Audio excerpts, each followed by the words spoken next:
Naam, karibu tena katika kipindi hiki na Mungu wa mbingu na nchi akubariki. Usisahau kusubscribe, kulike na kucomment ili Mungu wa mbingu na nchi akubariki. Leo moja kwa moja tutakwenda kuzungumzia kwa habari ya Gogu na Magogu katika Biblia ni nani? Neno Gogu na Magogu limeonekana sehemu mbili katika Biblia. Sehemu ya kwanza ni katika kitabu cha Ezekieli sura 38 mstari wa 2 na katika Ufunuo 28. Sasa ni vizuri kujua kwanza Magogu ni nini, ndipo tuje kwa Gogu. Pia lazima ujue kwamba Magogu sio wingi wa neno Gogu. Hapana, bali ni jina la mtu mmoja ambalo tulilipata katika kitabu cha Mwanzo sura 10 mstari wa 2. Mwanzo 10 sura ya kwanza. Biblia inasema, hivi ndivyo vizazi vya wana wa Nuhu, Shemu na Ham na Yafeti, na kwao walizaliwa wana wa kiume baada ya gharika. Wana wa Yafeti ni Gomeri na Magogu na Madai na Yavani na Tubali na Mesheki na Tirasi. Hivyo Magogu alikuwa ni mjukuu wa Nuhu, alikuwa ni mtu. Sasa mtu huyu Biblia haijaelezea alikuwa ni mtu mwenye sifa gani, lakini kutokana na uwepo wake katika sehemu nyingi za Biblia inaonekana wazao wake walikuja kuwa watu hodari kipindi hicho na wenye uwezo mkubwa sana wa kijeshi na kiuchumi, mfano wa Nimrodi aliyojenga Babeli.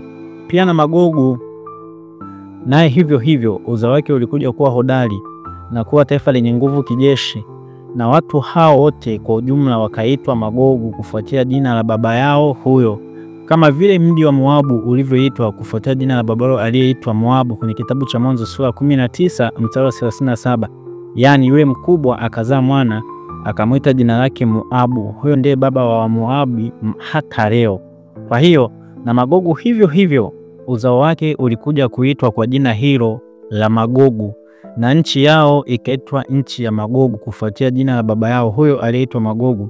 Tunalisoma hilo vizuri katika Ezekieli 38 mstari wa kwanza hadi wa 2. Neno la Bwana likanijia kusema, mwanadamu, kaza uso wako umwelekee Gogu na nchi ya Magogu, mkuu wa Rosh, Mesheki na Tubali, ukitabiri juu yake. Na nchi hiyo ilikuwa ni upande wa kaskazini mwa Asia na Ulaya, ambayo sasa hivi ni maeneo ya nchi ya Urusi. Pia hatima taifa hilo la Magogu Biblia haijaelezea, lakini ni wazi kuwa lilikuja kupotea kama ilivyopotea mataifa mengine yaliyokuwa hodari kipindi hicho kama Babeli. Sasa baada ya kuja hilo, twende kipengele cha pili cha kujua Gogu. Maana hapo tumeshajua kwamba hayo Gogu na Magogu ni vitu viwili tofauti. Kwa kwamba tushajua Magogu kwamba tushajua kwamba Magogu alikuwa ni uzao wa Nuhu, pia alikuwa ni mjukuu wa Nuhu. Kwa hiyo huyo Magogu tunajua kabisa moja kwa moja ni vitu viwili tofauti, na Gogu ni mjukuu wa Nuhu, pia alikuwa ni mtu. Kama tumeshajua kwamba Magogu alikuwa ni mtu, sasa tuje tuangalie kipengele hiki cha pili, tujue huyu Gogu ni nani. Tuje tuangalie kipengele cha pili, tuje kujua huyu Gogu ni nani. Sawa. Sasa baada ya kujua hilo, ngoja tuangalie hapa hiki kipengele cha pili cha Gogu. Kama tulivyotangulia kusema, Magogu sio wingi wa Gogu, bali Gogu ni kiongozi wa taifa la Magogu, yani mfalme wa taifa la Magogu. Kwa hiyo tunaposoma neno Gogu na Magogu ni sawa na kusema Farao na Misri, au ni sawa kusema Sulemani na Israeli. Ndio maana tunasoma hapo katika Ezekieli 38:3. Biblia inasema, useme Bwana Mungu asema hivi, tazama mimi ni juu yako ewe Gogu, mkuu wa Rosh na Mesheki na Tubali. Muona hapo mstari wa pili anasema Gogu mkuu wa. Kwa hiyo neno mkuu wa linaashiria kiongozi. Hivyo Gogu ni jina la kiuongozi kama vile Farao au sultani, na Magogu ni taifa hilo lenye nguvu ambalo linatawala mataifa mengine madogo, Tubali, Mesheki na Rosh. Sasa kama tulivyotangulia kusema, huu mji wa Magogu haupo tena, wala mkuu wake Gogu hayupo. Lilikuwepo enzi hizo, lakini sasa halipo tena. Lakini huo unabii wa Ezekieli 38 bado haujatimia, ambapo ukisoma Ezekieli hiyo 38 yote utaona inazungumzia habari za vita vitakavyopiganwa Israeli, ambapo mataifa mengi katika nchi ya Mashariki ya Kati, kwa sasa ni mataifa ya Kiarabu, yataungana pamoja na Gogu na Magogu atakaye kuwepo kipindi hicho kuja kuivamia Israeli. Lakini Biblia inasema Gogu atashindwa vibaya sana pamoja na mataifa hayo aliyoshirikiana nayo. Sasa Huyo Gogu na Magogu atakuwa ni nani kama mji huo ulishapotea kitambo? Gogu atakaye asi vita hivyo vya Ezekieli 38, uthibitisho wote unaonyesha kuwa atakuwa si mwingine zaidi ya mkuu wa taifa la Urusi. Kwa nini taifa la Urusi ndio linalofananishwa na Magogu na si taifa lingine? Kwa sababu ndio taifa lililopo kaskazini mwa Asia na Ulaya, eneo lile la Magogu walipokuwepo. Pili, ndio taifa lenye nguvu kijeshi kaskazini mwa Ulaya, mfano Magogu wa mwanzo. Hivyo Urusi ndio itakayotimiza unabii huo wa Gogu na Magogu wakati wa vita hivyo.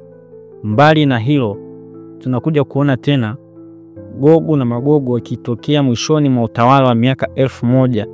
Sasa ni muhimu kufahamu kuwa sio wale bali wamezaliwa tena upya hapa, bali ni roho ile ile iliyokuwa inaiendesha Gogu na Magogu kipindi cha zamani. Sasa imerudi tena kutenda kazi katika zama hizo. Ni kama tu vile Babeli alivyokuwepo wakati wa zamani na kupata nguvu na kujulikana duniani kote na kutiisha mataifa yote chini, lakini ikaja kuanguka ikapotea kabisa. Lakini bado tena tunakuja kuiona imerudi tena katika kitabu cha Ufunuo. Sasa imaanishi kwamba na Babeli ile imerudi, bali ni ile roho iliyokuwa inaiendesha taifa hilo nyakati za zamani imerudi na kuivaa na kuiendesha taifa fulani lingine siku za mwisho. Hivyo sasa Gogu na Magogu kwenye mwanzo wa kwenye Ezekieli 38, yani taifa la Urusi, sio wa kwenye Ufunuo 28 mwishoni mwa utawala wa miaka 1000, ingawa roho ni ile ile moja inayofanya kazi ya kukusanya mataifa na kupambana na taifa la Mungu. Kwa hiyo ndio maana tunavyosema Gogu na Magogu. Sasa katika haya yote tunajifunza nini? Haya ni mambo ambayo yapo mbioni kwenda kutokea. Kwa hiyo lengo la ujumbe hili ni kukukumbusha kwa habari ya kumpokea Yesu Kristo kuwa Bwana na Mwokozi wa maisha yako. Je, umpokea Yesu Kristo kuwa Bwana na Mwokozi wa maisha yako?